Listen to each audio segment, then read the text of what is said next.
So here we have the Mini Cooper 5-door hatchback automatic on a 68 plate.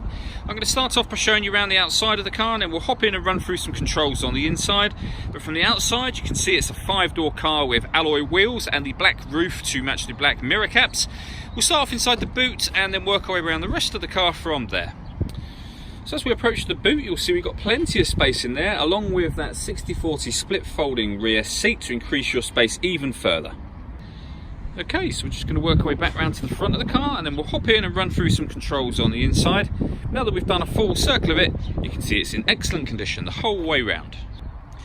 Just briefly before we climb in, I think it's well worth seeing the interior from this exterior point of view. There's plenty to run through on the dashboard, so let's hop in and we'll do that right now. Okay, so now that we're inside the car, we're going to start with the dials. We've got the rev counter on the left, the speedometer in the middle, and a digital readout for the speedometer in the middle of that. And then on the right hand side, we've got the fuel gauge. If we back out to the steering wheel, on the left hand side, we've got speed limiter, and on the right hand side, we have stereo controls and phone controls, including voice activation. So you can hit that button there, ask it to dial any one of your contacts list, and it can do that for you without you having to take your phone from your bag or pocket. That is, of course, once you paired the phone up, and that is done over on the central screen just here.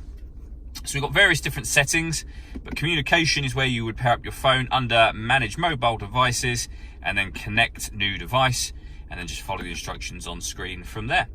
When it comes to music in this car, we've got DAB and FM radio, Bluetooth audio. So once you pair your phone, not only can you make and receive phone calls, but you'll also be able to stream your music wirelessly as well. And we have a USB input, and you can adjust all your various sound settings from here. All the movements that I'm making on the screen, they're all being done using this dial here. So twisting this takes you through various options. Pushing it down to select things, you can move it to the right, left, and you can also use these buttons here should you wish to access menus directly, and you can go back a page and go to options menus from there as well. Back up into the middle here, we've got air conditioning. So you can determine where you'd like the air to be distributed, the fan speed, temperature. Air conditioning is on when that green light shows, so it's off or back on again. You can recirculate the air that's in the car. That's a great way of heating it up or cooling it down quickly depending on the temperature that you set. And we've got a rear heated screen just there. Below that, we can turn off traction control. We can start and stop the engine for the car with that button.